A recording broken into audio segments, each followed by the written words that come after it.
In the last year, we've seen a pretty massive increase in interest rates from in the national average 3% range all the way up to 7%, over double um, the interest rates, which are really making an impact on affordability. Um, a lot of people are talking about a report that Fannie Mae came out with, or at least projections that Fannie Mae came out with in the last couple months that project, and most of the people that I talk to are kind of latching onto this thing that projects and data that projects that rates are going to be back into the mid 4s to 5% range in 2023. So I thought that was a perfect opportunity to show you not just what's happened and some certain dynamics that have caused rates to go up exponentially, but when rates do start to come down, that they're going to come back down also exponentially. So stay tuned and I'll get you some information on how the market works. And if you're in the market to buy, you'll be more informed. And if you serve people, if you're a real estate professional or lender, you'll have a really good idea of how to advise your clients.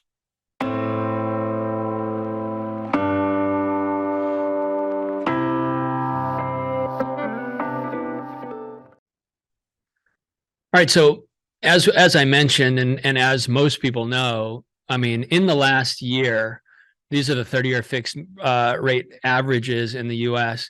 We went from under 3% back, late last year, to now, as we sit today, we're above 7% national average. And this is just, again, this is just the average. Obviously, people pay points. People have different terms and that kind of thing, different credit scores and all that. But to go from an average of 3 to an average of 7 is a major move. So it's important to understand, not just the inflationary factors in the move itself, but what also would have contributed to that. At the same time, as I mentioned, Fannie Mae is saying that rates are going to come back down to the 4.5 range. Mortgage rates will fall to 4.5% in 2023. That's the estimate. So what I wanted to do was to explain to you as easy as I can why rates went up and why rates went up so drastically, because there was the increase in the rates themselves, but on top of that, there's a multiplier that we have to talk about.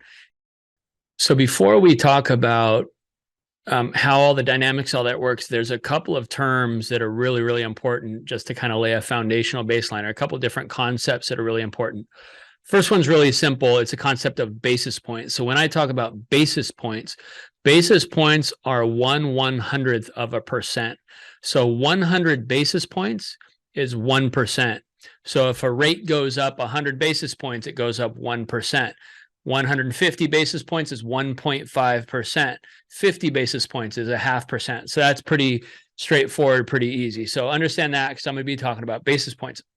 The other thing that's vitally important and is the key to all of this is understanding what a loan servicer is. Most people think when they make a mortgage payment to a bank, or to when they write the check and they send their mortgage payment in, they're paying the lender. In most cases, what they're paying is a loan servicer. A loan servicer purchases for a fee the ability to make monthly income, collecting the payments, collecting and organizing and collecting impound accounts and the payments and distribute them, that kind of thing.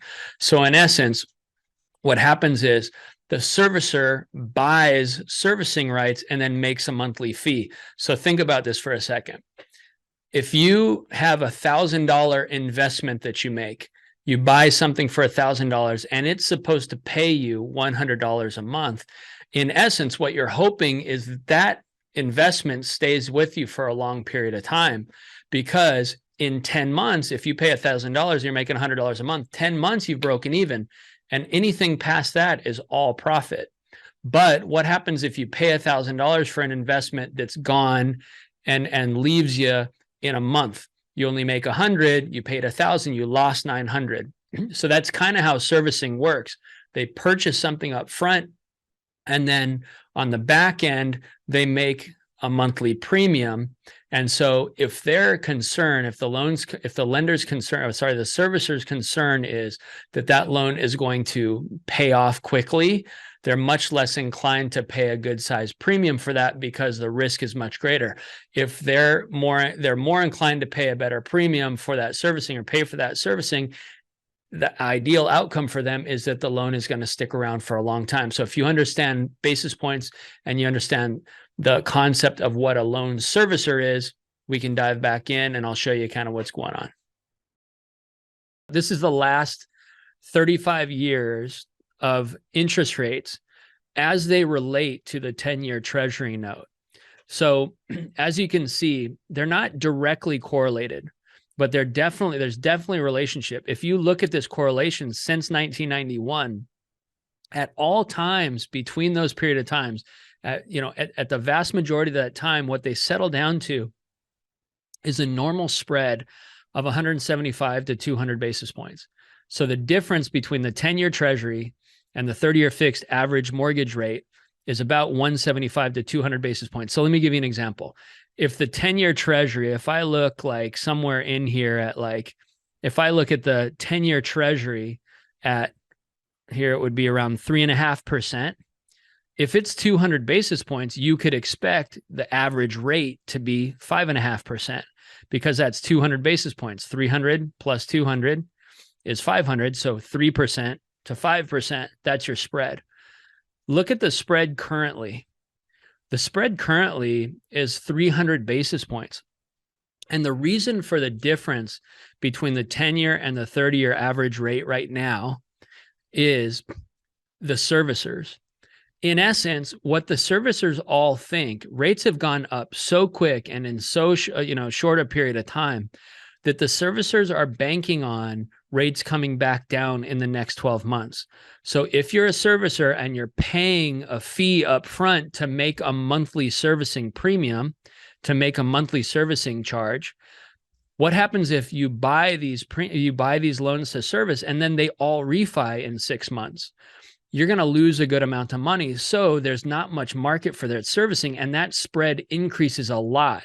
So what happens all of a sudden today, as we sit, the 10-year average is 4%.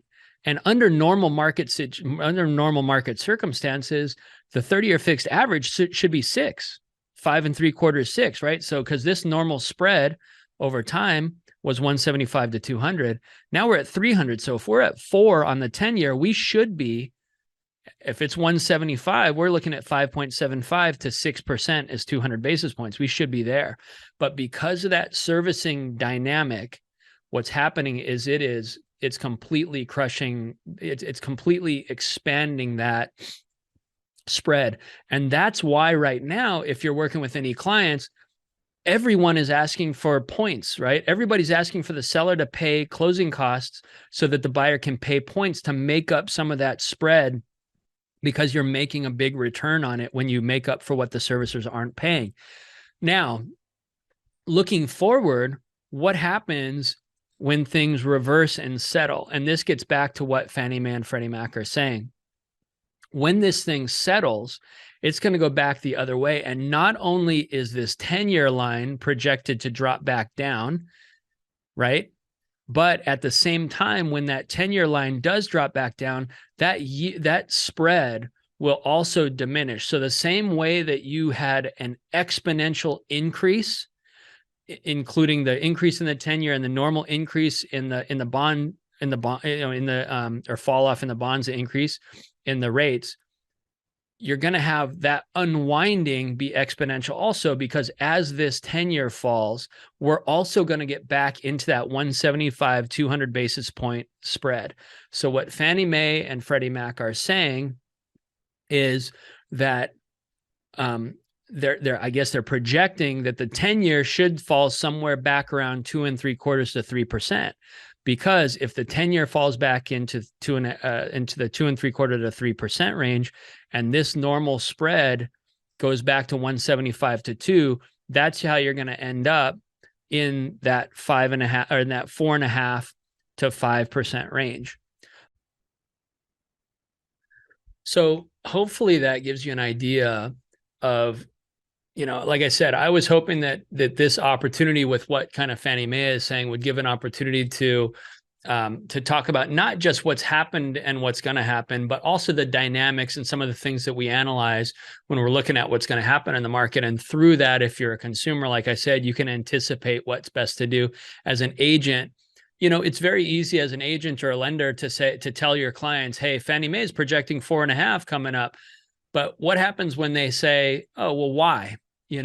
How prepared are you, or how equipped are you with the information to really dive into those conversations, and diving into those conversations being a means by which you differentiate yourself as someone who's really got their best interest in mind and has some data behind it, but also someone that's really committed to the success of your clients. So hopefully that was helpful. Obviously, the question is, when does that turn and normalize? And I do have some thoughts for another day on the Fed pivoting and why the Fed is definitely going to pivot at some point in time, and why they're probably not going to be able to curb inflation by raising rates in the way that they think they are. But again, this would be a long video if I got into that. So if you have any questions, if you need anything, let me know what I can help with. If you're interested in buying at any point in the future, the one thing that I can tell you over and over and over again is it's never too early to plan. It may be too early to buy. If that's fine, I don't think it's necessarily a bad time to buy if you have a long time horizon, and it's certainly a really good time to negotiate currently. But even if not, right, it's time to get a plan in place and be ready for these changes, as opposed to being on your heels when these changes take place. And then you find out about them later, and then you're back into the zoo where you're making offers against 50 people. So if I can help you in any way, please don't hesitate to let me know. And thank you guys for paying attention. Have a good one.